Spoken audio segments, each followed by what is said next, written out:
Hi everyone. We're just waiting for the participant list to stop growing. We'll give it 30 seconds or so.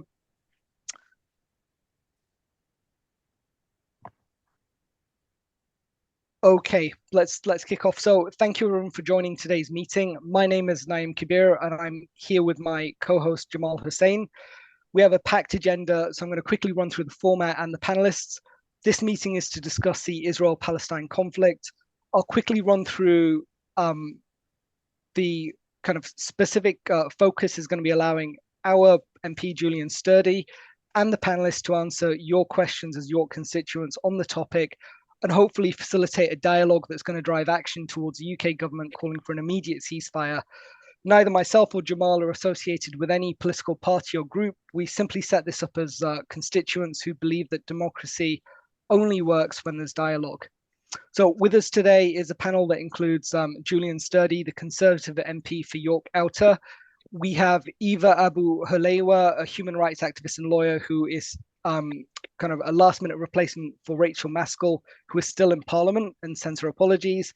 We have Dr. Pier Giuseppe Parisi, who is a lecturer in international human rights law at the University of York and has lived and worked in the West Bank and Jerusalem.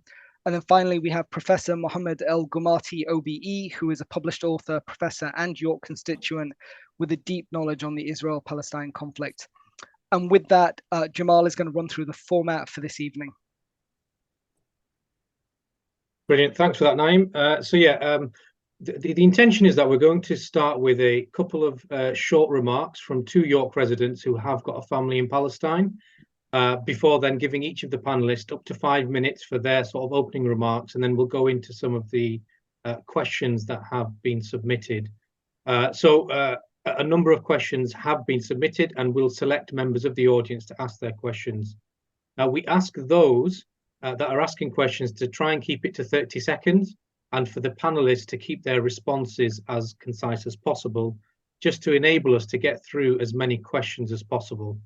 The MPs have agreed to stay on for an hour, but for those who perhaps would like an open discussion from 8:30 p.m. onwards with the Palestinian speakers, then they have also kindly agreed to stay on. So please feel free to stay on if you're able to. For those of you who have been unable to join, we will be making a replay available online afterwards.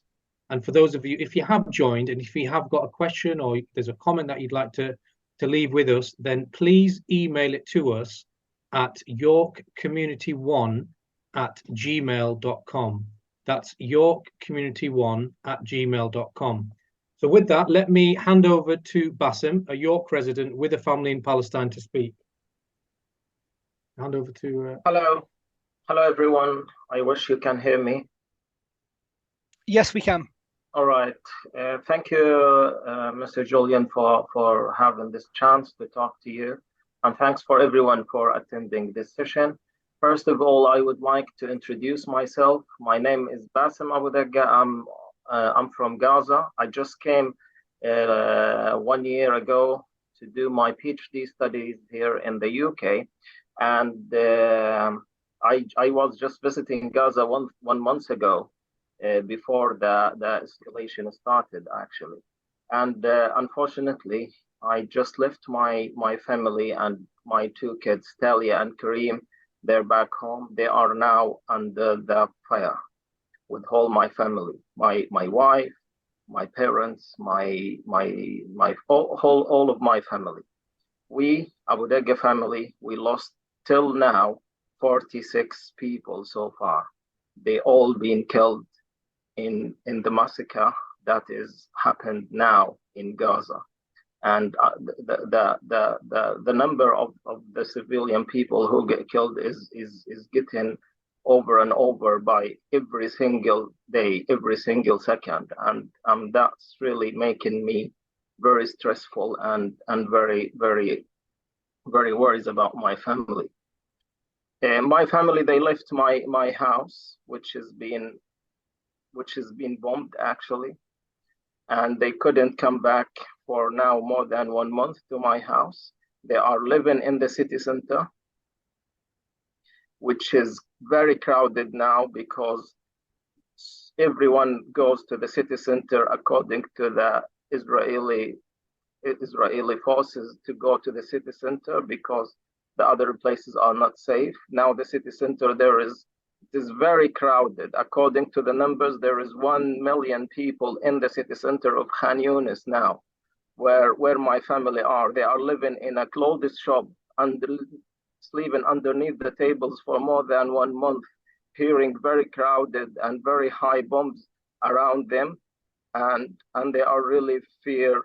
I was so happy last month when I visited them, because I was away from them for 1 month, for 1 year, and I couldn't, unfortunately, bring them with me here because the visa to the UK is so expensive, and I've been awarded the scholarship by the British Council that only covers me only, not my family. Actually, I was honored to get the scholarship by the British Council, and from the day zero when I get this scholarship, I was being informed by the British Council and the university about the British norms, which is basically talks about human rights and children's rights, and I was so amazed with those British norms. And actually, the scholarship was called HESPEL, which is about the HESPEL scholarship is provided by the British Council to support the Palestinian university. But this is my university. I would like you to see. This is the university where I used to work in. This is how it is being bombed. Those are the bombs that you can see on the screen now, that the Israeli forces being destroyed by the support of the British government with the bombs that is being granted by the British government unconditionally. They targeted the university in one hand, and on the second hand, they granted me the scholarship to build the capacity of this university, which is actually weird, and I couldn't understand. Those are my 2 colleagues who also been granted the scholarship last year. Both of them are doctors, and this is my friend Maisara, who was studying at King's College in London. He did his master's degree in medicine. Now he is under the rubble, he and his wife, who also was studying here in the UK, master's degree in medicine, both of them under the rubble for 3 days now. The machines couldn't take them out because there is no fuel to move the machines. And they've been announced for 3 days now, they've been announced that they get killed. This is my cousin's son, who is in the same class as my daughter, Talia, who get killed as well when they bombed his house.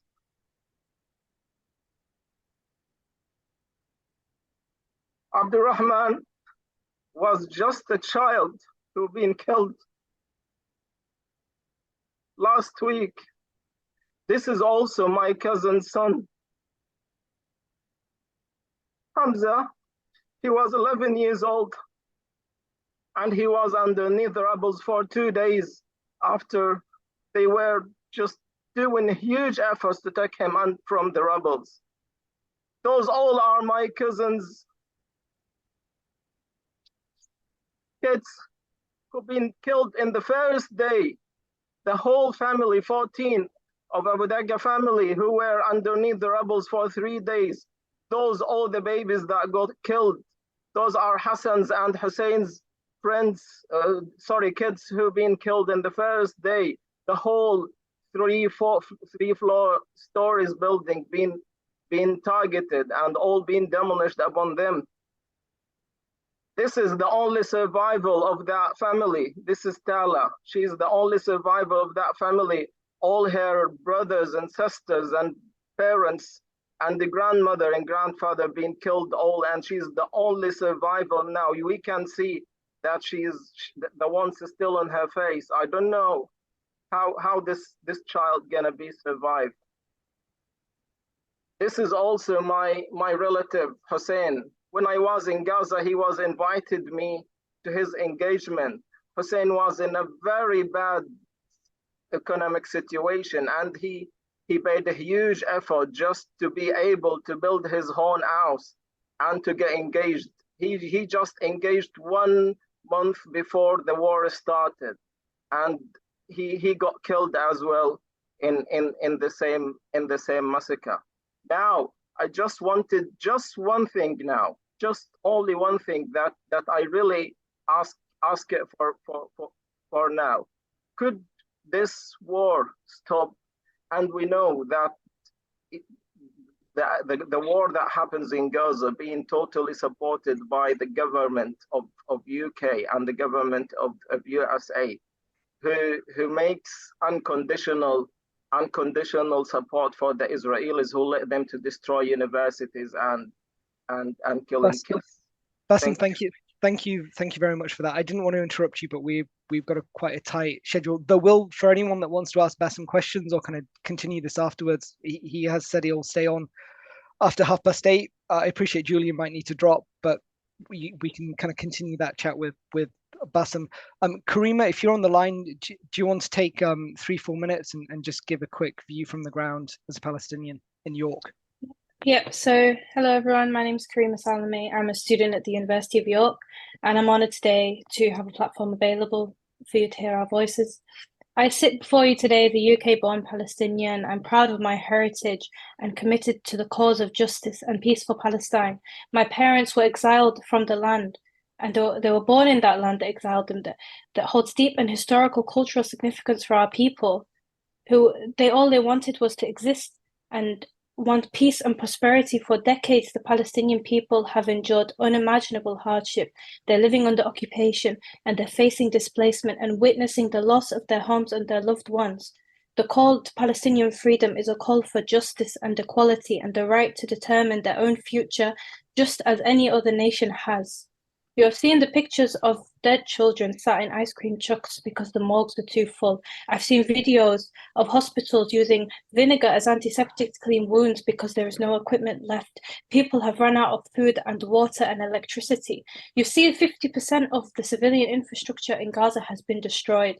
We've just announced today that the death toll is over 10,000 people. 4,000 of those are children. The Ministry of Education has cancelled the new school year because all of the children are dead. The journalist has been killed and the hospital staff have died. Where do they have to go? Personally, my mother's family in Gaza, they have lost 5 sons and a mother and father within the first week of the fighting. This isn't an issue that began on October 7th. In 2015, my mother's first cousin Muhammad died in Jenin because an IDF soldier put him in prison and beat him till he was paralyzed and brain dead. He died last year, and he left behind his wife, Reem, and 4 sons. And then his brother was shot in the heart by IDF soldiers, and he was in the field picking olives. And I have family in Ramallah, and they are safe for now. And I say for now. This isn't an issue that began on October 7th, or began in 2014 or 1967. The Nakba in 1948 displaced us all and started the spitefulness and horror show in Palestine. This is a genocide and apartheid state. It's obvious that the Israeli government has no respect for international law and human rights and principles of justice. We as a democratic country must stand for this injustice and the right to freedom and the right to fight against any oppressive powers who are determined to wipe us off the map. Our struggle is one of hope and resilience and unwavering belief that a better tomorrow is possible. Here together we can make a difference and contribute to a world where Palestinians can live in dignity and freedom and where lasting peace can be achieved. Let our presence here today be a testament to our commitment and to justice and peace, while holding those responsible for those injustices to account. Together, you as our elected members of Parliament can collectively make a difference today by calling on government ministers to give the Palestinians their state, to live in dignity and freedom.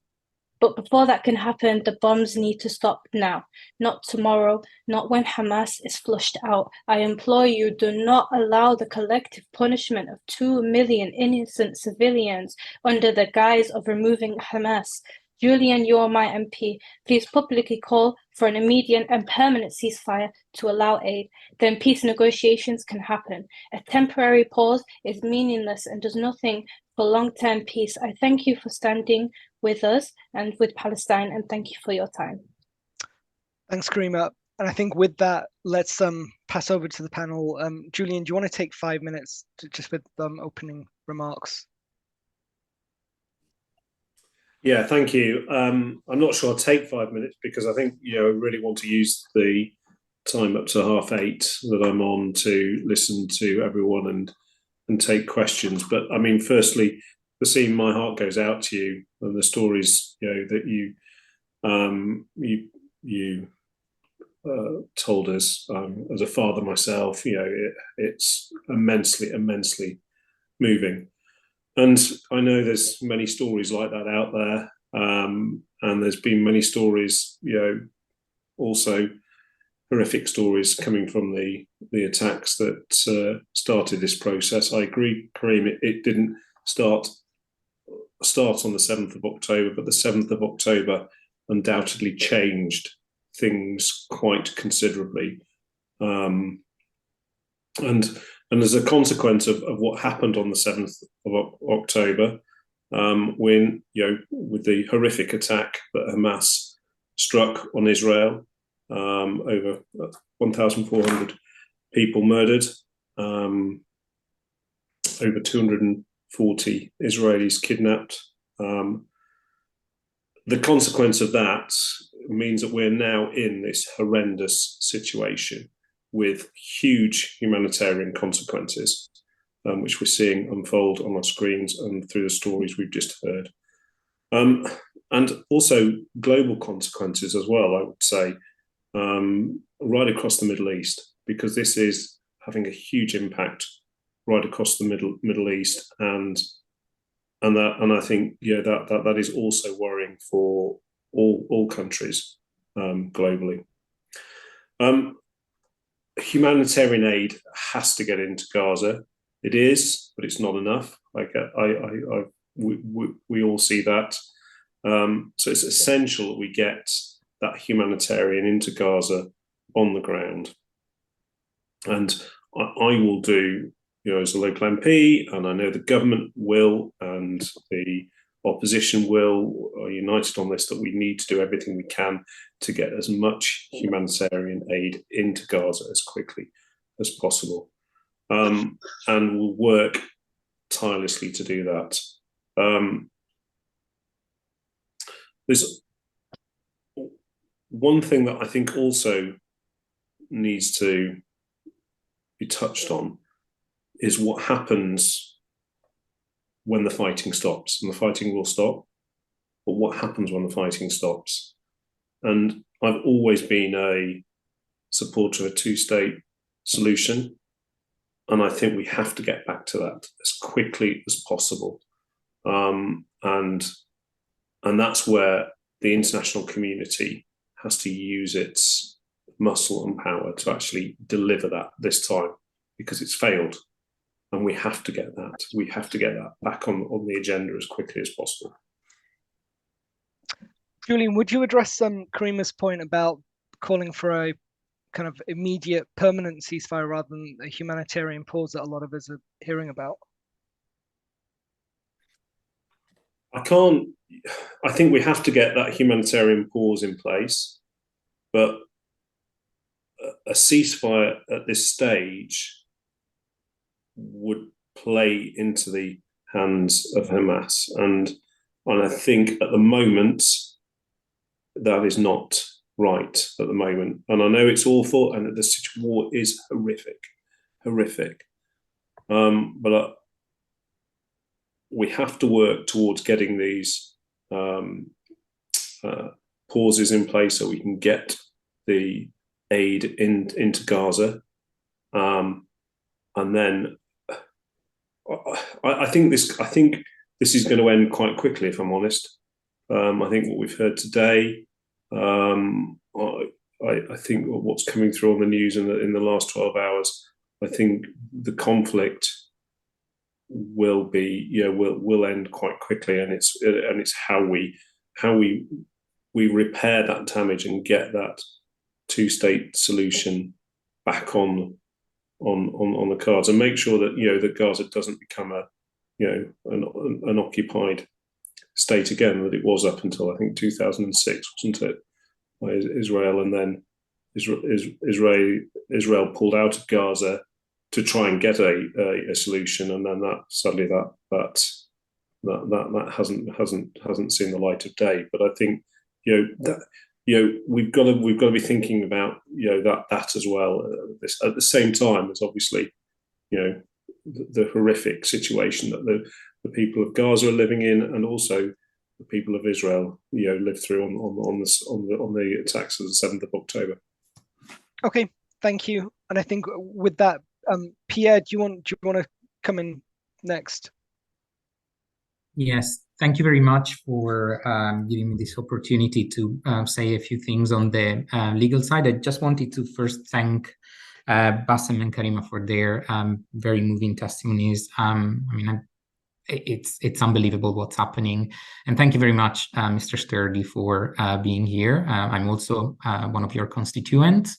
I basically just wanted to use this space to basically debunk a few legal, I think, assumptions that in a way are talked about in the news a lot.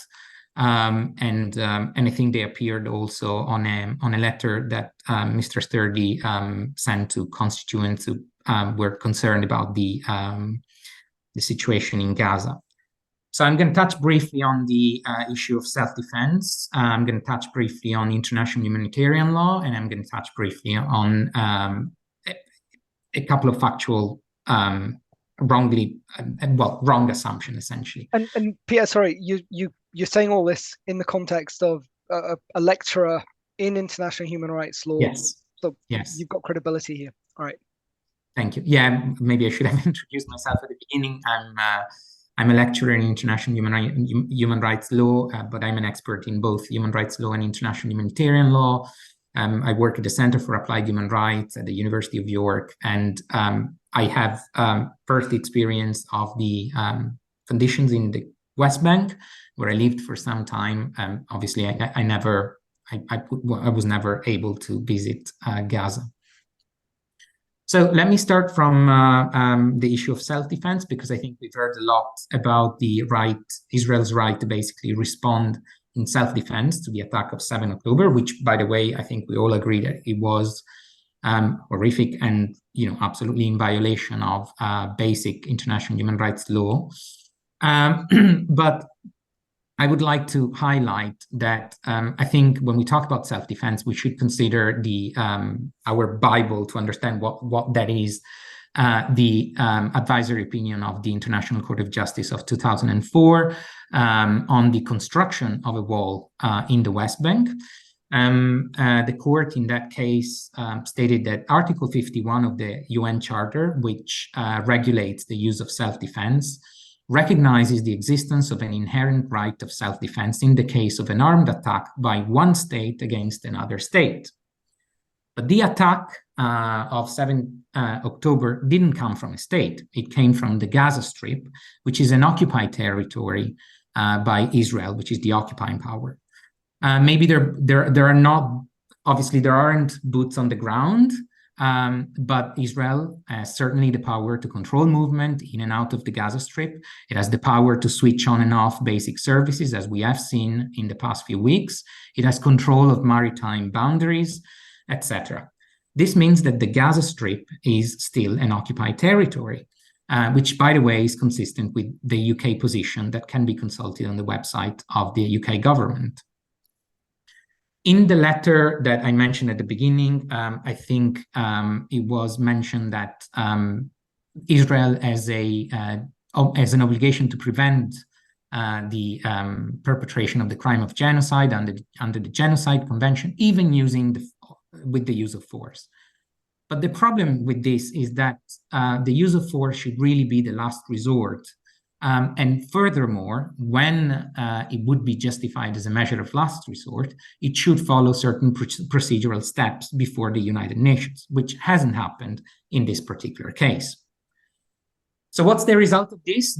That Israel has a responsibility towards the civilian population in the Gaza Strip as much as it has a responsibility towards its own citizens in Israel. And I ask, what would do Israel if Hamas militants were hiding, say, in Tel Aviv? Would they carpet bomb Tel Aviv? I don't think so. I hope not. But let's say for a moment that Israel has a right to use force to prevent genocide, or that they have a right to act in self-defense. In that case, they would have to abide by international humanitarian law, which is the law that regulates the conduct of hostilities. And as was correctly indicated in the letter I mentioned, belligerent powers have to abide by certain principles: distinction, necessity, and proportionality. And the discourse so far has always focused on proportionality, but we have forgotten that before assessing proportionality, attacks need to distinguish between civilians and combatants. And distinction cannot be simply achieved by using the means of warfare that Israel is using. So by definition, the attacks that Israel is conducting on the Gaza Strip are indiscriminate. And so how can they be proportionate, I ask?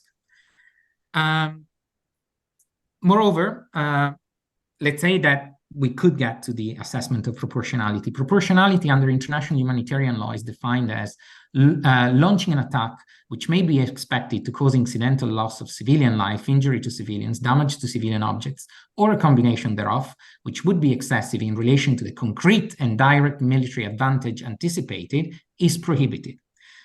But this military advantage anticipated is not mentioned in the letter that was sent out by Mr. Sturgis. What's written is the intended target of the strike. This would be far too easy for the attacker to demonstrate. Finally, I want to mention the issue of the protection of the civilian population. It's been said that Israel basically warned civilians by dropping leaflets on civilian populated areas, and it's Hamas that basically doesn't allow civilians to flee. Even if that's true, which obviously we cannot know, that doesn't relieve Israel from its own responsibilities to basically protect the civilian population, to conduct attacks that discriminate between civilians and combatants, and from applying the proportionality test.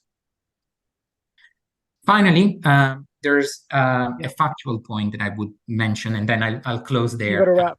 Yeah. So it's the I think on the letter it's written there's a mention of the attack on the Al-Halhi hospital in Gaza, and I just want to say I think we need to be very careful on the assessments of facts.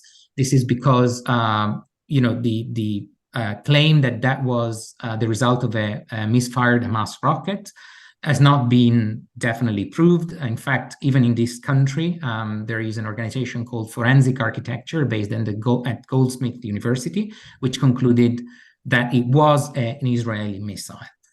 But in any event, I think that focusing on one single incident is unhelpful. There are so many cases that can be clearly attributed to Israel that we do not necessarily need to focus on this particular hospital. Pierre, thank you very much. Julian, we're actually we're running behind schedule. Would you be able to stay for an extra 10 minutes? Otherwise, if you can't, then we'll skip one of the speakers to try and get the questions in. But I thought I'd ask and be cheeky. You're on mute. If yeah, sorry about that. No, I can't. I really do. I'm happy to stay till 8:30, but I'll have to leave at 8:30. Okay, in that case, let's skip one of the speakers. We'll go straight to Eva, and Eva, if you could perhaps just keep it to 3 minutes, and then we'll go straight to Q&A. Okay, thank you very much. In fact, I feel very huge responsibility to talk about the issue while people in Gaza facing genocide. I always prefer to talk about the Palestinian issue and the occupation of Palestine from the points of rights and legal rights, starting from the right of return and self-determination for Palestinians.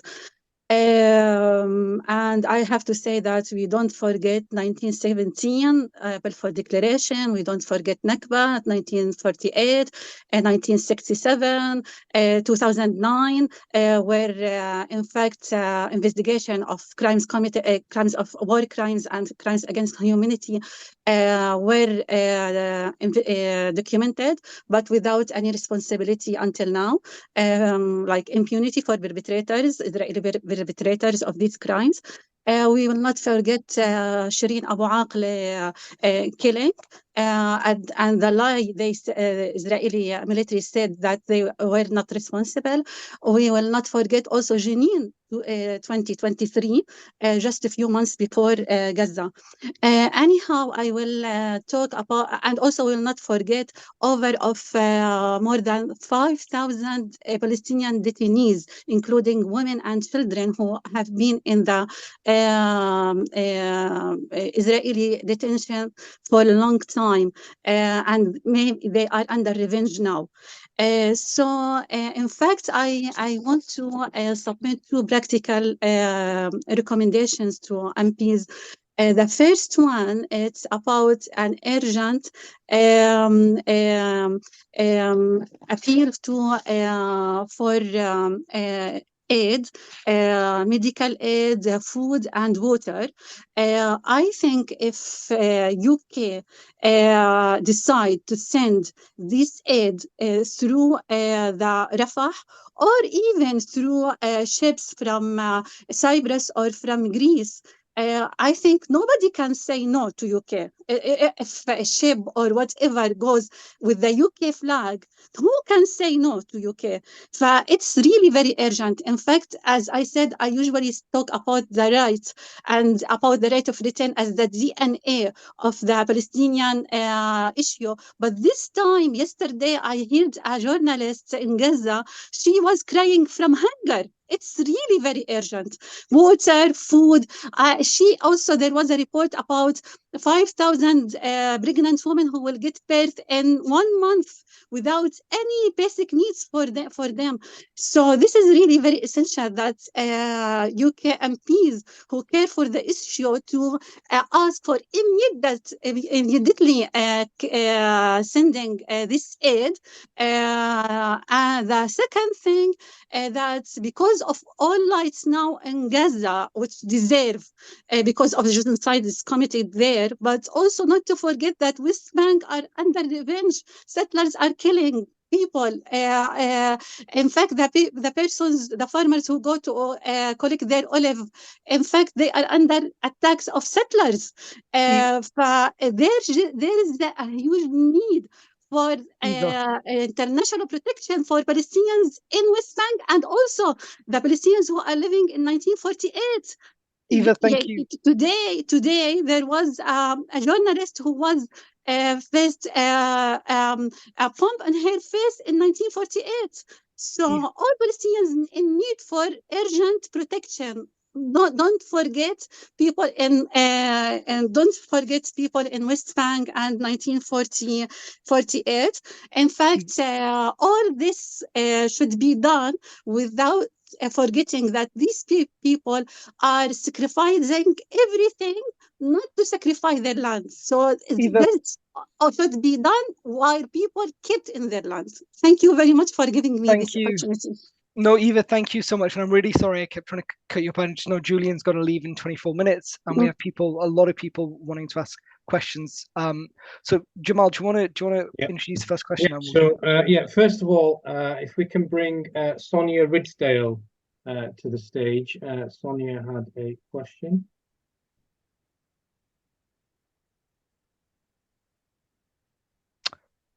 Sonia, you there? Okay, who's the next person? Hello, can you hear me? Yeah, we can. Go for it, Sonia. Okay. Sorry about that. So my question is, if 76% of the British public say they want a ceasefire now, how can either the Labour or Conservative Party claim to represent the British public if they refuse to say the same thing? Right. So I think that's directed to Julian, and I think the 76% that you're referring to there, Sonia, is around the YouGov poll that I think was published last week. That's correct, yeah.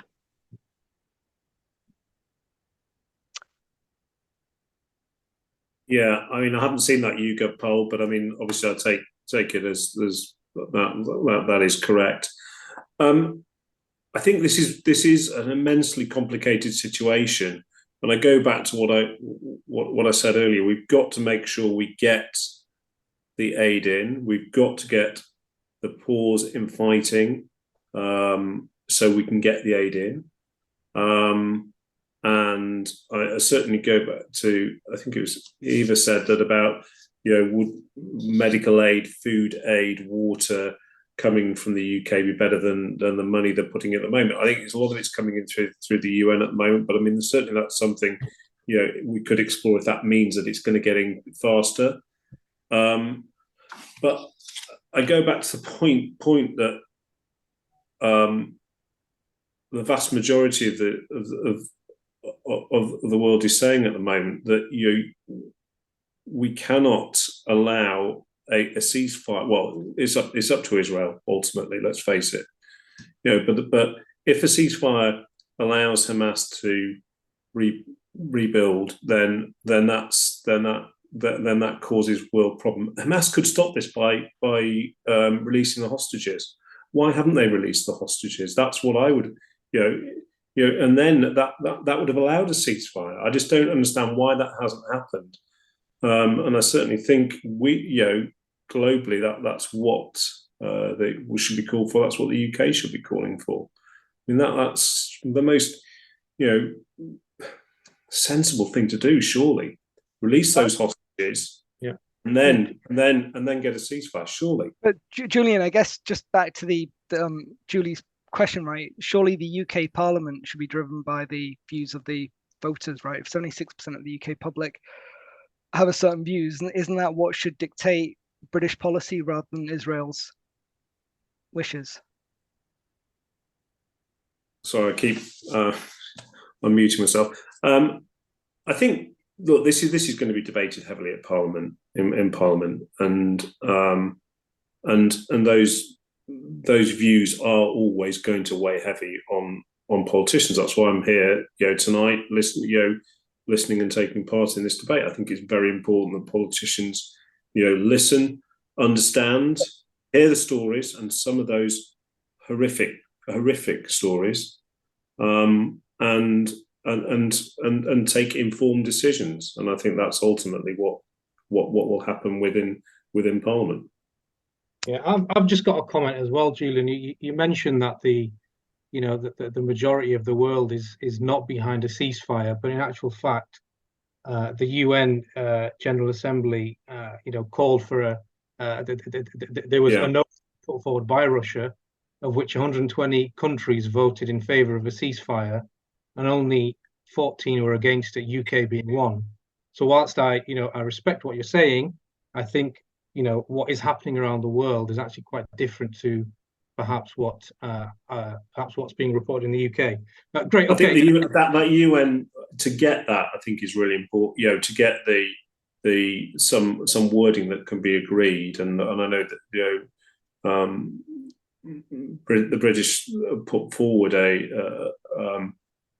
which didn't get through, and they haven't taken, and the British government hasn't taken the same line as the US in this. So they are trying to get something that will be acceptable, that would be able to move the situation forward on a humanitarian basis, on the humanitarian ground, to get aid in there.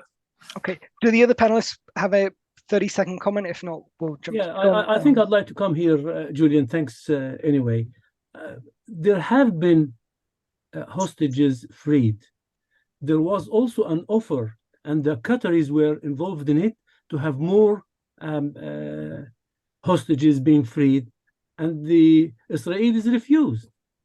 So I mean, come on now, guys. People have been talking in the background, and we should allow that. We should really put pressure on the Israelis to accept the return of hostages. The hostage families are asking for their loved ones to come back, and it is the Israeli government and Netanyahu who is refusing that. I'm sorry, but the evidence is very clear to me. Okay, Jamal, should we move to the next question to cycle through as many as possible? You're on mute, Jamal. Yep, sorry. Yeah, 1 second. Thanks for that, Mr. Gwati. So the next question is from Julie Safter. I don't know, Julie, if you're able to come onto the mic. I think she might. Can you hear me? Yeah, we can. We can hear you now. Yeah. Okay, I'm Julie, and I'm a member of the constituency for York Outer, so Julian is my MP. I've just got a question on, I mean, we've covered a lot of it already. So it's given that several statements have been put out through the media by Israeli officials, including the President, Prime Minister and Defence Secretary, indicating their intention to dictate their own parameters of this war by way of not observing the basic principles of distinction, discrimination and disproportionality. Civilians will not be distinguished from combatants by way of weapons which cannot discriminate between combatants and civilians. Disproportionate to kill hundreds to claim the life of one member of Hamas. Why are the UK leaders allowing us, as a signed-up member of the Geneva Convention, to be openly complicit in the unfolding atrocities and potentially war crimes and crimes against humanity by way of completely ignoring the very basic principles of war of any civilized nation? Things that have gone as yet untold because the Israelis notoriously do not allow anybody in to investigate, as Amnesty International have already pointed out. So that's for Julian.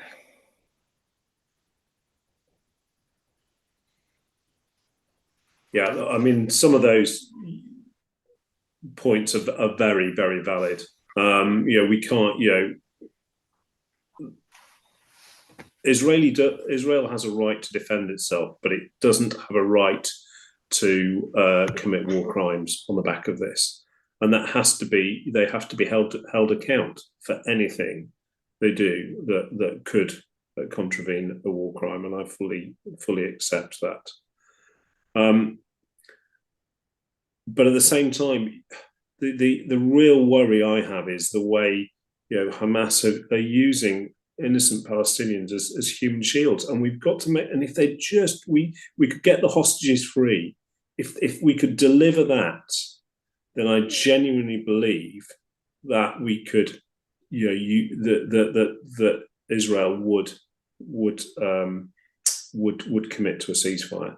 But we've got to get these hostages free, and I think that is the only way. It really is the only way forward in the short term. But look, I mean, as I said in my opening remarks, this conflict, war, because it is a war in my eyes, I think will come to an end very quickly, and then it's what happens after that is going to be really important as well. And I think as politicians, we have to be very aware of that. No one's really talking about that, and I know, given everything we're seeing, I sort of get it away, but I think as politicians, we also do need to be bearing that in mind, because we can't have this situation happening again and again and again.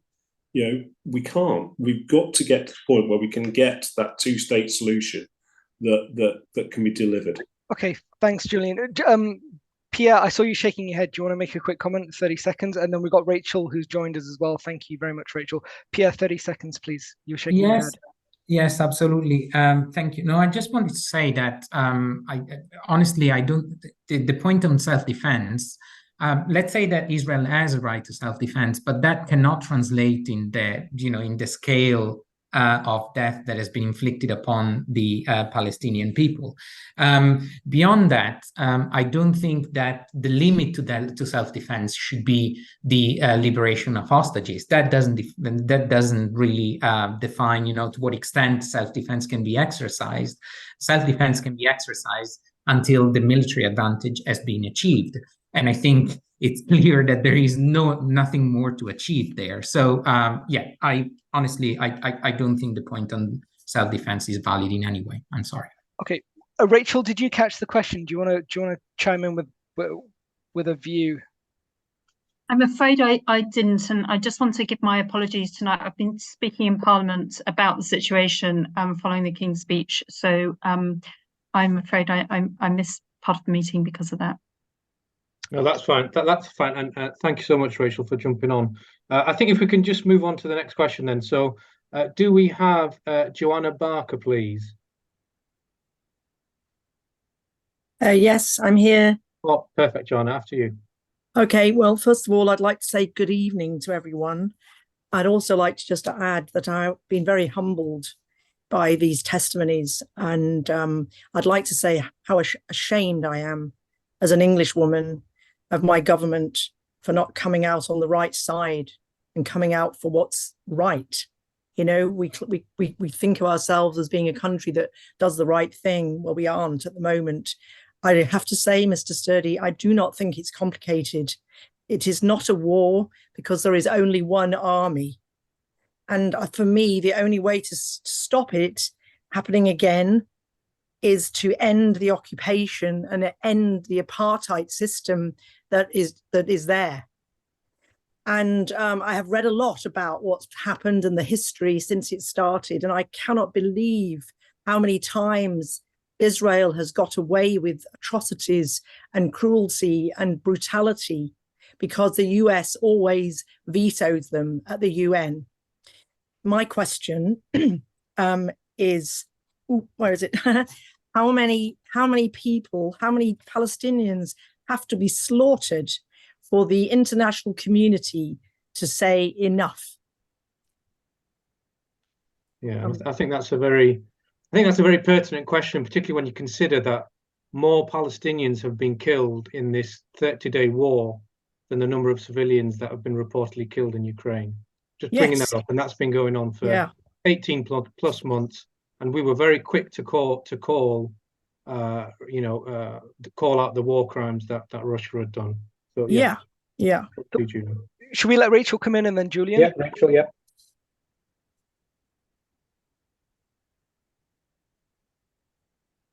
Are you unmuted? Yeah. Right, I'm unmuted. We can hear sorry, on what particular issue do you want me to come in on? It was just the comment about how many civilians need to die before we say enough is enough. I think that was the question.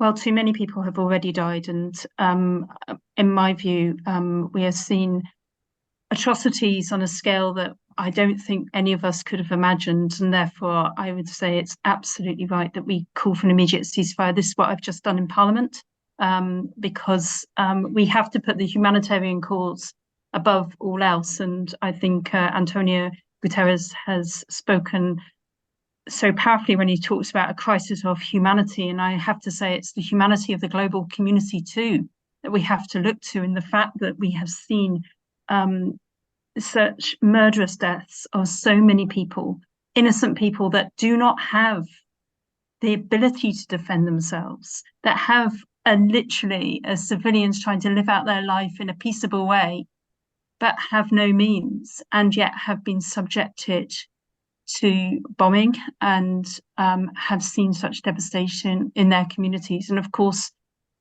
I feel the pain for people on all sides of this horrific situation, but we cannot allow for another person to die. That's another family destroyed, and that's why we have to escalate the diplomatic focus of the international community, including the UK. And I have to say, I believe there has been a severe dereliction of duty over a significant amount of time, and I visited the region and saw for myself.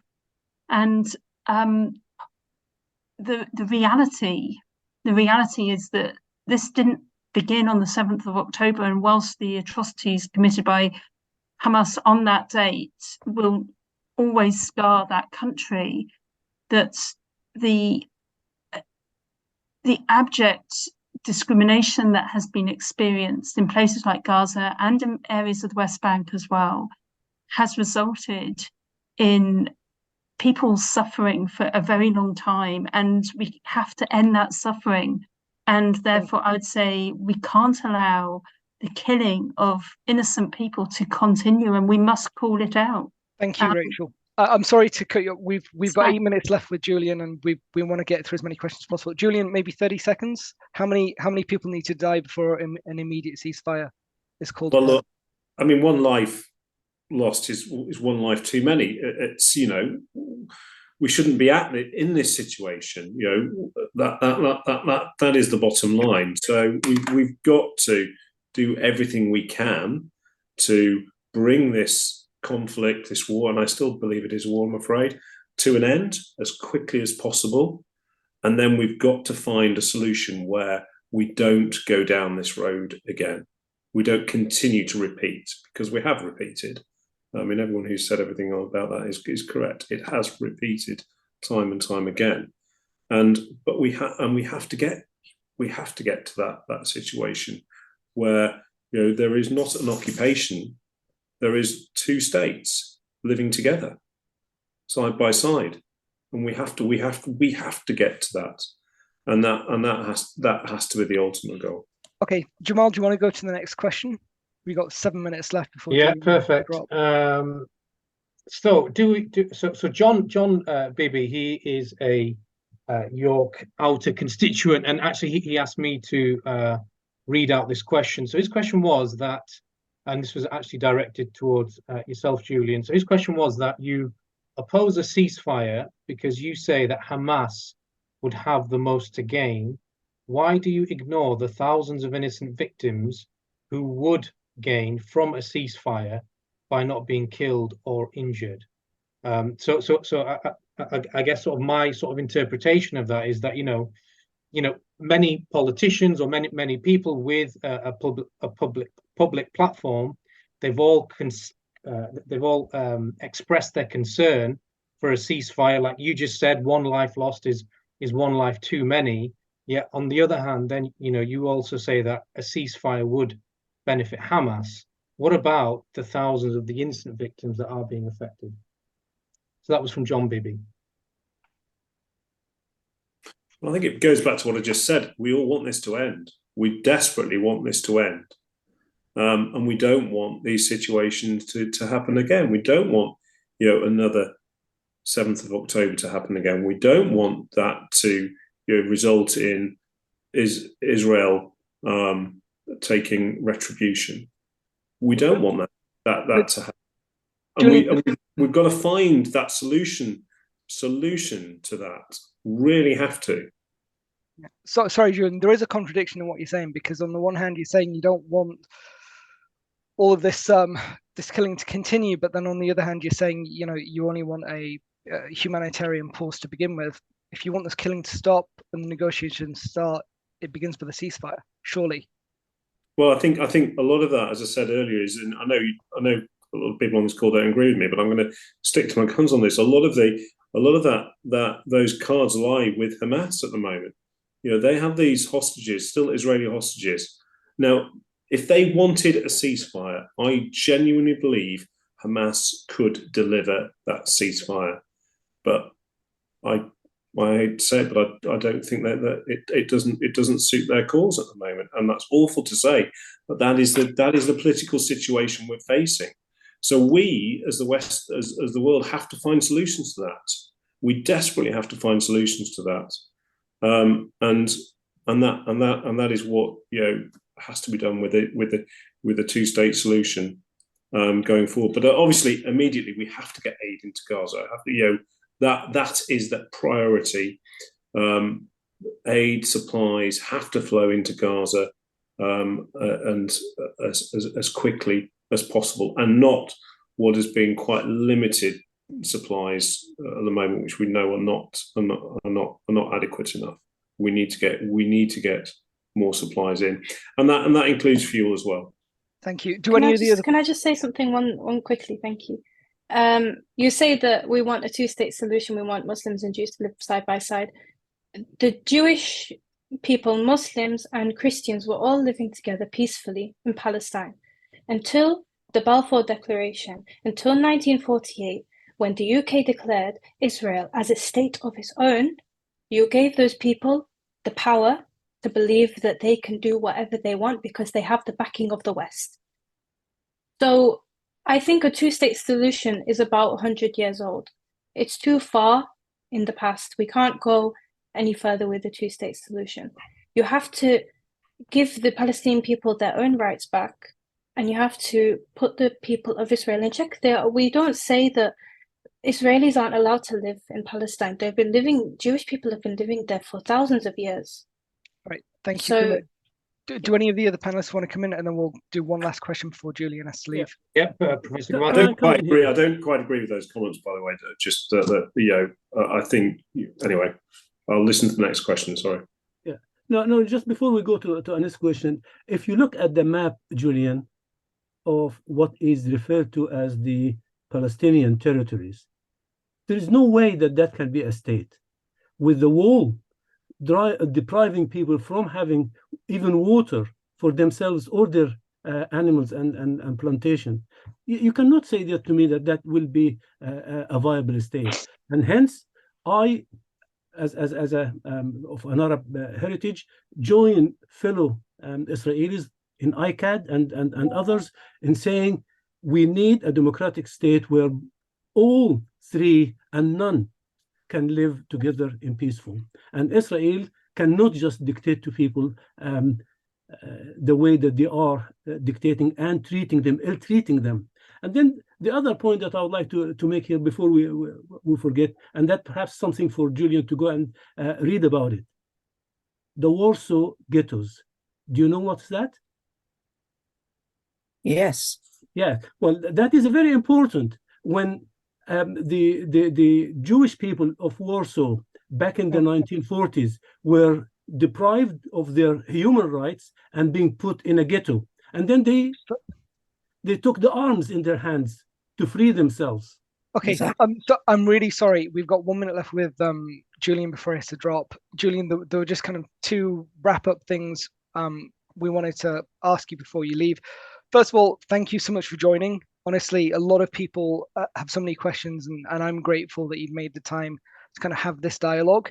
I guess the first thing is, based on everything you've heard from the constituents this evening, are there any actions that you'll kind of commit to kind of take back to the ministers and parliament to try and bring forth peace that you want to kind of finish with or wrap up? Well, that getting as much aid into Gaza as quickly as possible.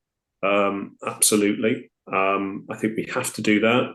And I know that, myself, other colleagues are pushing the government on that. I think we need that UN resolution as well. And I think, that is a stepping stone. I also, obviously I've been incredibly moved by all the comments that have been on, especially Basimi at the beginning, the comment. It is a horrific situation, humanitarian catastrophe, and that not only with Gaza but runs a risk of boiling over into other areas as well. And so we have to find the solutions. As I say, and I do think some of those solutions lie with Hamas, and it's not. But I do take on board the point about, and I'd actually really welcome, hopefully when we're at the other side of this, constructive conversations about what the future might look like, because I do think we need to genuinely talk about that. And so I would, genuinely really welcome those going forward. But as always, as all MPs, we're listening very closely to our constituents and do everything we can. But we've got to get those. And I know not everyone agrees on this, but we've got to get those pauses so we can get the aid into Gaza as quickly as possible. Thank you, Julian. Julian, there were lots of questions. Just final comment, please. No, I'm sorry, Bassem. I'm sorry. Ceasefire. How about ceasefire? I have heard a Palestinian woman saying that you want to send food to me, you want me to die full tummy. What about ceasing fire? This is what I need to talk about. Please, we need an action to make ceasefire to stop my kids to be killed before feeding them. I don't want any action for feeding them. I need a ceasefire to protect them. They are under fire, and maybe the next few minutes my kids will be on the news. This is the action that we really need at this moment. This is the urgent action that we really need. Bassem, Julian, obviously emotions are very high. For Bassem, I feel for him. I'm a father. I don't know how he's keeping so composed, to be honest, knowing his 3-year-old is in Gaza right now. If there's anything you I feel can do, please. Too. As a father myself, as I said, it's horrific, the story. Julian, there were lots of questions for you that we couldn't get to. If we can send them offline, would you be able to respond perhaps in writing? Would you be willing to kind of come back and do one of these again? Because there's so much demand. We've had over 100 people, so many questions, and I think dialogue is really the only way we're going to kind of move forwards. I totally agree with that last point. Yeah, absolutely. And yeah, no, I'm happy to. Please send them through, and we'll respond. Okay. Yeah. And would you come back to do one of these again, Julian? Yeah. No. Absolutely. Yeah. All right. Okay. Cool. And I think with that, thank you very much for your time. I know you said you kind of have a hard stop at 8:30, so thank you for kind of being a sport and taking part in this. Thank you. Right, thank you. Thanks, everyone. Bassem, I'm so sorry. I just wanted to be respectful of time, but we're going to put all questions for Julian forwards. Rachel, are you okay to kind of stay on, because we've got so many questions from constituents on this, but Julian had a hard stop. But would you be able to give us maybe 20-30 minutes of your time? So I can absolutely stay on, and if there are questions that people want to put to me, then obviously I'm really happy to take those offline as well. So I appreciate I missed a lot of the meeting. Thanks right, so great, much. thank you. Jamal, back to you. What's the next question then for Rachel? Yeah, so let's go back to the question list.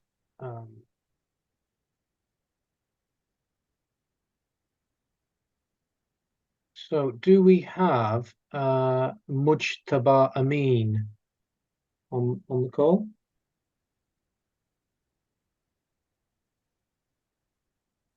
Nope, maybe just move on to the next. No, okay, fine. Do we have Naomi Mason? She's. Hello, can you hear me? Yep. Yep. Hello. Sorry, who's that? Mustafa. Oh, hi, Mustafa. Yeah, Mustafa. I was on mute. First of all, I would like to. I'm sorry, Bassem, about your loss. It's really hard to comprehend what you're going through. And after that, I would like to thank Rachel for taking the time to hear us out here. Getting to my question. If the UK government stands with Israel's right to self-defense, will it hold the same principle for the rights of occupied persons to resist the occupation, both symbolically and systematically? Thank you. Thank you for your question. My issue with the statement that Israel has a right to self-defense is that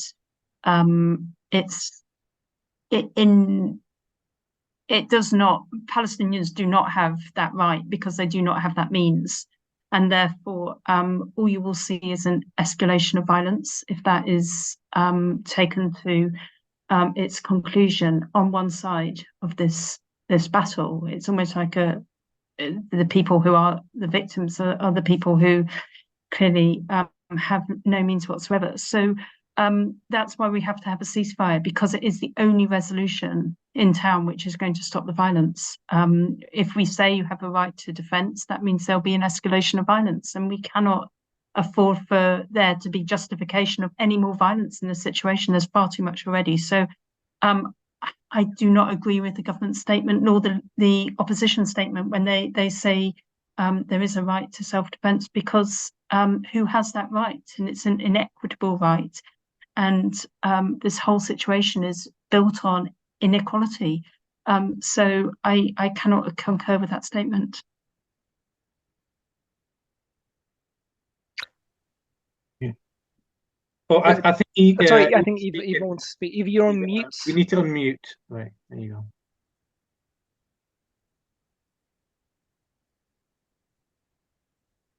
go. May I say now? May I talk? Yes, we can hear you. In fact, I wanted to comment from before that making conditions to stop genocide, it's like taking 2 million of Gaza people as hostages. In fact, Gaza people were taken hostages in 2009 and 2014, and now they are hostages because they're making conditions to stop this genocide. And the persons who talk about the hostages, Israeli hostages, they don't raise the issue of more than 5,000 Palestinians in Israeli detentions. They don't talk about women. They don't in detention. There were risk of revenge. So why they don't talk about this issue? Why we all were silent for the blockade of Gaza for 16 years? Then now we put conditions and we say we will not stop genocide. It's genocide. Who can say that occupier has the right of self-defense? It's occupation. How occupiers, they say we self-defense? A military commit genocide, and we say it's self-defense. I'm wondering, it should be stopping genocide without any condition. And I want also to ask Professor Pierre about the persons like media or politicians who encourage the crimes, war crimes. Are they partners to these crimes? Are they responsible also for these crimes?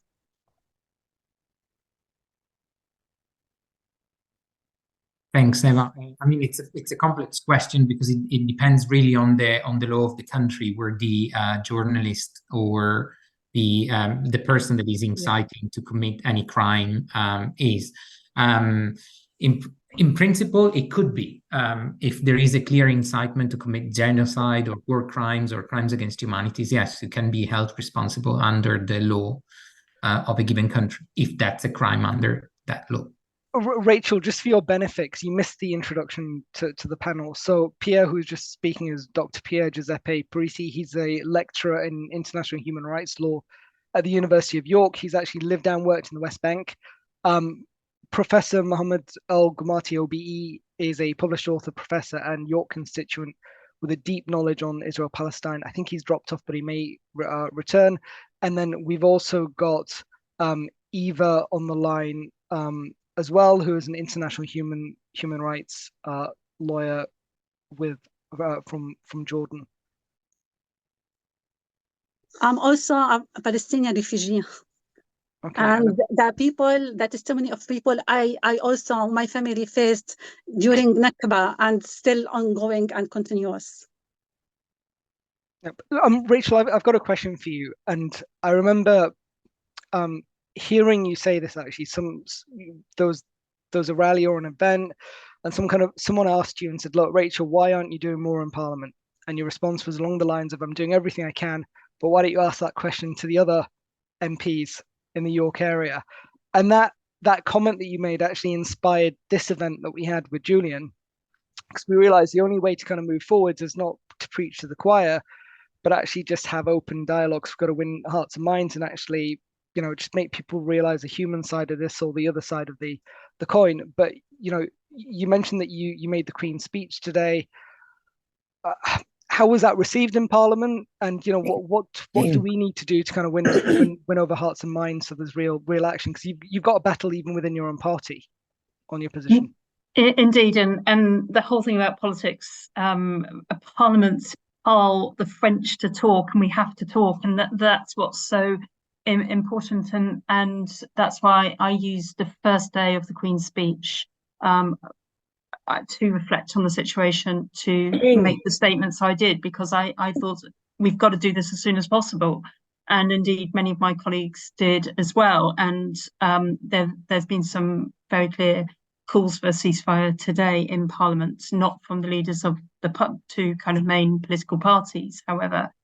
And being back in Parliament, first day back today, it gives an opportunity to engage with colleagues as well. And of course, when we weren't sitting, I was writing to our leaders, and I'm writing to the Prime Minister at the moment as well, to really press him on this point. But really being in front of other politicians is the best way. So yes, write to them. People send email campaigns. We've had hundreds and hundreds of those. We've had individual letters. They're powerful, but get in front of your MP, go and visit them, go and attend their surgery, and make the case to them. You having that one-to-one dialogue is really crucial in being able to, one, have clarity of what their actions are going to be, but also to persuade them of the reality of the situation. Jamal, should we take a couple more questions and then maybe look to wrap it up? Yeah. Do we have Naomi Mason in the room?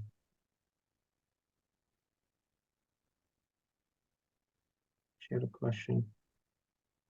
While you were looking for questioners, I think Rachel meant the King's speech, not the Queen one. Yeah, I heard you both say that. Naeem and Rachel. Sorry, my fault. Old habits. Exactly. Yeah. Okay. I mean, it looks like maybe Miss Mason's not on, but her question was, thank you, Rachel, for acknowledging the Palestinian lives devastated by this conflict and taking the appropriate course of action in light of this to call for a ceasefire, allowing humanitarian aid in and end sale of arms to Israel. Why does Julian, like so many other political leaders, view this as a controversial position, given that nearly 10,000 Palestinians have been killed and more than 1.5 million displaced just since the 7th of October? How can this level of destruction ever be justified as self-defense, and how will our government help to ensure that these numbers don't rise any further? So I think, again, this question was primarily aimed at Julian, but seeing as he's not here, seeing as yourself, Rachel, you're obviously with MPs a lot, and you're probably hearing this is a big topic of discussion. So perhaps just some comments on that. If I can answer it in a broader context about the way that politics works, and I don't want to speak for Julian because I think that would not be fair. But in Parliament, you can imagine every issue under the sun is bombarding you, and you have got to raise your level of understanding and education on everything. And therefore, it's very easy for groups of particular power and persuasion to present information to you. And you have got to take the time to analyze it and to research and to understand and to educate yourself, quite frankly, on every situation that is presented before you and beyond. So there are some groups in Parliament which are incredibly powerful. And also there is the power of the party system, where it's very easy to parrot out the lines which are provided by the leadership and so on. And therefore, education is really key for MPs, and MPs need to be humble enough to say, I need to learn. That's why I went and visited the West Bank, because I wanted to understand what the reality was on the ground. And I think being able, and it's a real, really humbling to be before such knowledge on this call today, with all of your experiences, and I'm really sorry to hear about those directly involved in the situation as well, and the pain that you're experiencing at this time. But please get in front of us. Please tell us what we don't know, because MPs are not the fount of all wisdom, but between us, we can have a shared understanding. And I would say, use your experiences, your knowledge, your expertise, and teach us what we need to know. Because you can be assured other people are also feeding into that space. And it's really important that we have that critical analysis as to what is the right solutions, and to work that through, and to bounce that back, as I have been on this issue for some significant time. Okay. We're going to look to wrap this up in the next 15 minutes. I think there's just two questions left. Is Mark there? Yes, I am. Yep, go for it, Mark. So a comment really first. Julian's participation tonight has been interesting from lots of points of view, but his softer approach tonight on the call is in stark contrast to the letters he's sending out to his constituents. And I wanted to make that clear. But that's supposed to be a positive point. But I want to return to the question that I posed as part of the wrap up, and really ask you, Rachel, what are you doing to try and give us an opposition here? Because I'm a Conservative voter, I'll admit that. I don't intend to vote Conservative in the next general election, that's for sure, but there's lots of reasons for that. But I need an opposition. I need somebody with a different point of view. I need somebody to listen to the humanitarian voice that's coming across loud and clear here. And I don't feel I've got an option in front of me. I'm a Conservative voter, willing to get rid of Mr. Sturdy in favour of somebody who will listen to people. I like what you're saying. Can you assure us that your compatriot who's up for election in York Outer shares your views and is doing something to try and change Sir Keir Starmer's public opinion? Thank you. Well, first of all, I'd say go and engage directly with Luke Charters. I think that's the best thing. Again, I'm not going to put words in his mouth, but go in and engage with him. I think that's really important because every MP is different and has a different approach, and it's only right that you have the opportunity to hear directly from the people you want to represent you. Secondly, with the wider party situation, we know that a significant number of MPs have signed the EDM. There's a new EDM now being laid, which reflects the old one because it's a new parliamentary session. Again, you'll see that there is a groundswell of support within the Labour Party. We've boldly spoken out against the line of the party because of our own analysis and beliefs. And what I would say is politics is never a settled matter. It's got to have fluidity in it. And even when people say this is the line that we're taking, we're in there arguing a greater cause. And that's what I think politicians need to do. Because as I say, nobody has the right to impose their view on a party. And I feel at times that is happening within the Labour Party. And therefore, I am making advocacy that we take a different approach, have done consistently, and will continue to do that. Okay, thanks, Rachel. Jamal, back to you. Yeah, brilliant. No, thank you very much. So I think we've got time for a couple more questions. If we could go to Sal, is he on the call? And then I'd like to go back to Bassem for a question as well. But if we just go to Sal first. Okay. Yeah, I don't think he's here. All right. So I've just gone through the list yet. I can't see him on. So Bassem, if you want to go next, bear in mind Rachel missed the intro. Don't repeat the intro because it was quite lengthy. But if you want to give a summary and then the question, Bassem, for Rachel's benefit. You're on mute. Okay. Yep. Thank you, Rachael, for attending this. Just would like to introduce myself because you missed the introduction. My name is Bassem, and I am a Palestinian from Gaza, and I'm here in UK to do my PhD at York St. John University.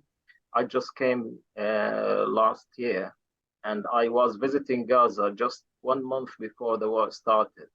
And I left all my kids and family in Gaza. They are still there in Gaza.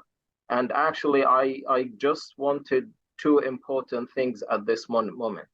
The first urgent thing, I need ceasefire as soon as possible before losing my children and my kids. I've got two kids back home, Talia and Kareem, 9 years old and 3 years old. And they are in the city center of Khan Yunis, living for more than 1 month now, underneath the tables, sleeping underneath the tables, with lack of food and drinking very bad water, just to survive. So what I need now, we need ceasefire before I don't want to lose them. I really wanted them. The second thing that is quite weird for me, that when the war started in Ukraine, the Home Office immediately started an emergency scheme for visa for Ukrainian people. But when I contacted them, they couldn't allow that for Gazian people. I need my family here with me. Is it possible for any action to make an emergency scheme for visas for Gazian peoples to unite with their families here in the UK? I couldn't bring them with me here in the first time when I applied for my visa, because that was costing me £10,000 just for health insurance and for visa fees. And my scholarship doesn't cover that, unfortunately. So is it possible now, because of the war, do any actions related to the emergency scheme for visas for Gazian peoples because of the war? But firstly, we need ceasefire before everything. Thank you. Thank you, Bassem. If you could write to me, I'd be really happy to see what I'm able to do on your behalf today, I have raised the issue around a scheme for refugees because it has not been mentioned in the debate at all. So I have urged the government to bring forward a scheme similar to the Homes for Ukraine but Homes for Refugees scheme, because I think it's absolutely essential that we provide sanctuary for anybody that we can, and we will find a means of doing that. The only problem is one, obviously being able to leave the region, and secondly, the Home Office, which doesn't want to bring people to the UK. So we have got battles on our hands, but I'm prepared to battle for you and your family the best that I can. I don't want to raise hopes because clearly we're not in charge of the system. But if we are going to look at an international position around refugees, then we have to have a level playing field, and that's not happening at the moment. And therefore, I think there is a discrimination in the way that the whole thing is being approached. And therefore, all I can say is, you know, I really trust and pray that your family will be safe, but please come to me and I will see what I can do with the Home Office, because if I've got the details, I can then talk about that situation, not only in Parliament, but with ministers. So please do approach me. I'll put my, I don't know if you've got a chat on here or not. There's, no, that's fine, Rachel. I will link. We'll link my email Basil on with you, so people can access me. Yeah, please. And that would be, you know, I'm sure really appreciate. Yeah. I'll let you respond, Basim. Yeah, brilliant. Okay, yeah, I can read. Okay, I've just got one question from Sal. He is here. His name on Zoom was iPhone, and there's about 10 iPhones on here. So I've asked him to unmute. Let's see if we can get him on. Joys of technology. To think we've had 3 years to get used to it. Although I must say I'm a lot more familiar with Teams than I am with Zoom. So we've got 5 minutes left.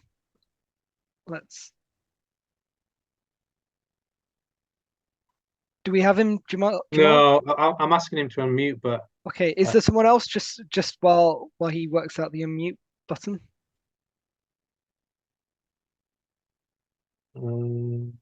Or if Sal, sorry, you're saying I've clicked on the wrong iPhone. Can you raise your hand, Sal? I'm going to lower the hands. If you raise your hand.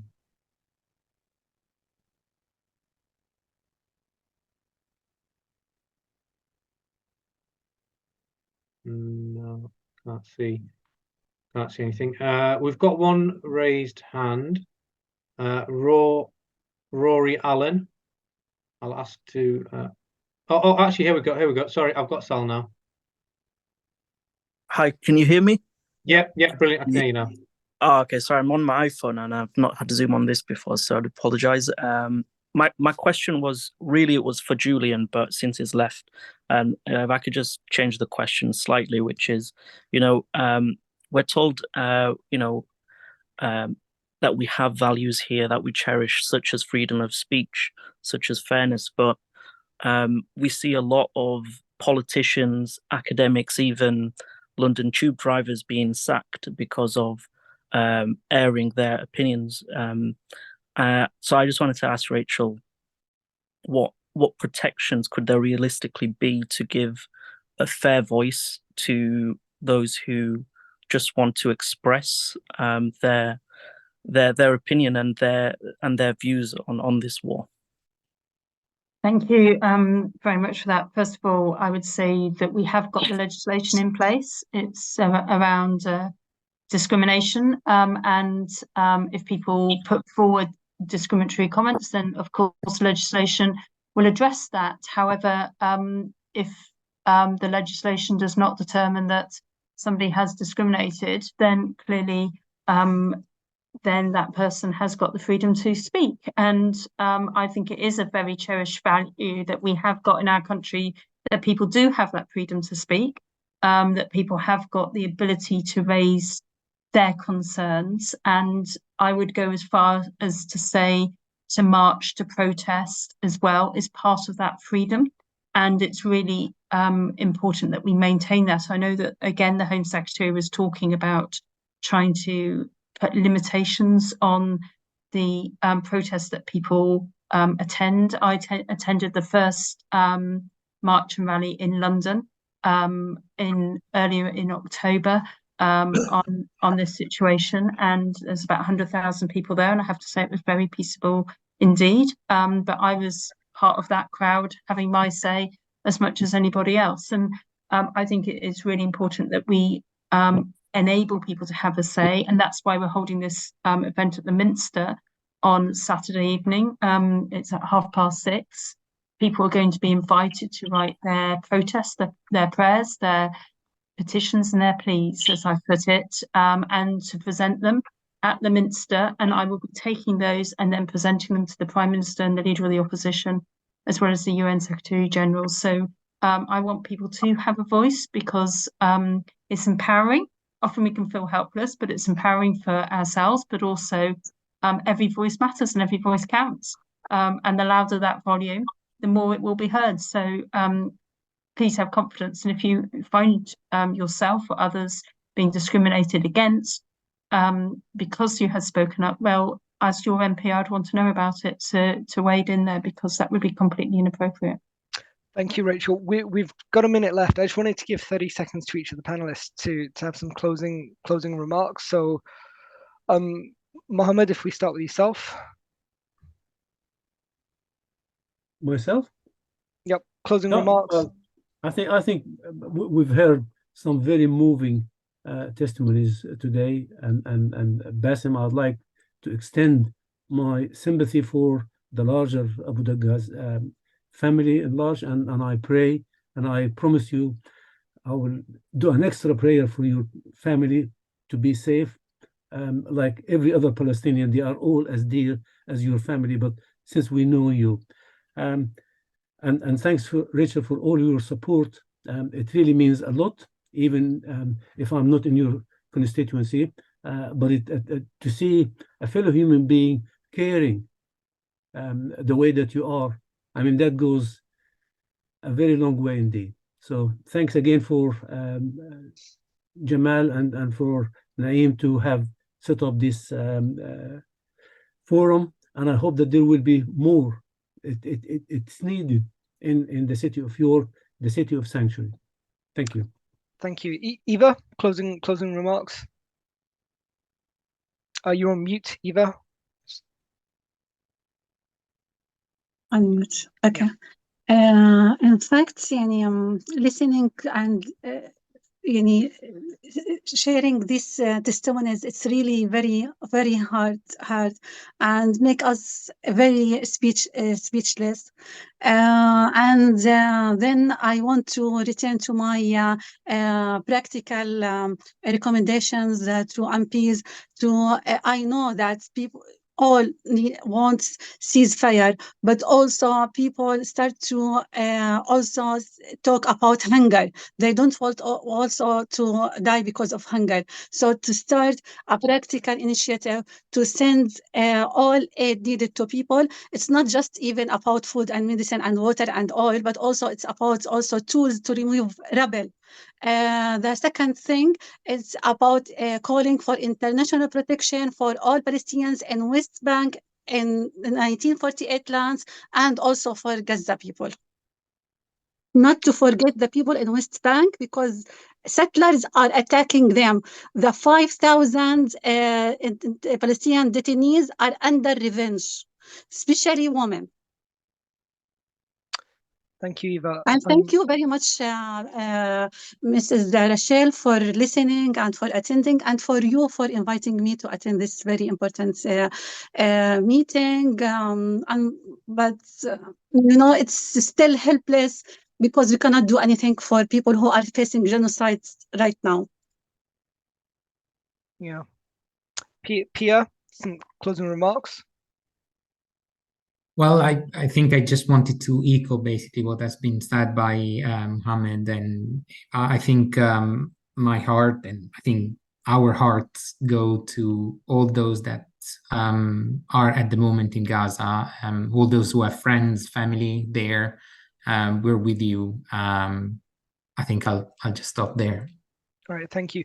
And I think we've got to ask Karima and Bassem as well. These are the Palestinians in York with family back in Gaza. You guys have sat through the whole session. You've heard the response from the MPs. Karima, do you want to give 30 seconds on your closing thoughts. Yeah, I mean, I'd like to thank Rachel and Julian for coming and speaking. It's obviously difficult with the system that we have in UK Parliament, and it's nice to see that Rachel is supporting us, and I would say on the right side of history, and knowing that there is somebody in Parliament who is elected member that can speak on our behalf and can demonstrate what the rest of our society is saying. So it's nice to see, but it's also very difficult to live through, as we've heard from Bassem. It broke my heart hearing about these stories, and you see images online about families who have died, and you don't realize how close they are to you. They could be your next door neighbor's family, and like we see from Bassem. So again, I'd like to reiterate, thank you, Rachel, for coming on, even if it was just right at the end. I appreciate it a lot, and thank you, Julian. If he listens to the recording, I'll even pass on my thanks to him for sitting down and listening with us, and thank you to everybody for listening with an open heart. Thanks, Karima. Bassem, last words to you, closing remarks. If you can, sorry, I'll have to ask you to unmute. There you go. Thank you very much, Brother Naeem and Jamal, and also I would like to thank Russia, which is managing all that, and also I would like to thank everyone paneled here. Also, big thanks to you, Rachael, for being and listening to us. And I would like also to just mention one important thing, that we are Palestinians being suffered for a long time. I can speak unstoppable for our struggle since I was kid until now. And I think this what's happening now in Gaza should be a turning point for stop all these. You are the politicians of the UK who should pay huge efforts, and you can build history now. And your name could be shining now if you did a huge efforts to stop this struggle. We were struggling, we and our kids, we've been struggled for generations now. I can tell you stories from my grandfather and from my parents and from myself and my kids who've been struggling for a long time. And I think this struggle should end up now. Thank you very much. Yeah, thank you, Bassem. Rachel, thank you so much for joining halfway through. You missed a lot of moving testimony from Karima and Bassem, some of the initial questions. I asked Julian as he was leaving, would he be willing to kind of do one of these again and maybe answer some of the, we had so many questions that we just couldn't get through. So I guess two questions to you. If we forward the questions that we received on to you from your constituents, would you be willing to kind of provide a response? And two, would you be willing to come back and do one of these again, perhaps not during the King's Speech week? Thank you ever so much for organising this as well. I'm really indebted to you for doing that. Yes, I absolutely would come and have another discussion, and of course I'll answer any questions people have not been able to put to me directly today, and to give some more kind of thorough answers if people want to take that further. I would also say, if you've got lived experience of the region, particularly of Gaza or indeed the West Bank, please do come and make an appointment and come and see me. I want to talk to you. I want to hear your experiences. I think it's really important to have as much in-depth understanding as possible of what you and obviously people you know are going through at this time, because the more I'm able to absorb that, the more I can put those cases to governments, and particularly around issues around being a refugee here in the UK as well. I think that's really important. So please, I'll be really willing to meet you. Thank you so much, Rachel. And I think with that, Rachel, we can let you drop. There are lots of people I think might want to speak with Bassem and Karima, so we're going to kind of open this up, but I want to be respectful of your time, Rachel, so we'll let you go, and we will definitely look to arrange a follow-up given the demand for this session. Thank you. Take care. Bye-bye. Jamal, I think, do we open this up now and let people kind of give their thoughts? Yeah. So firstly, I know Saif, John,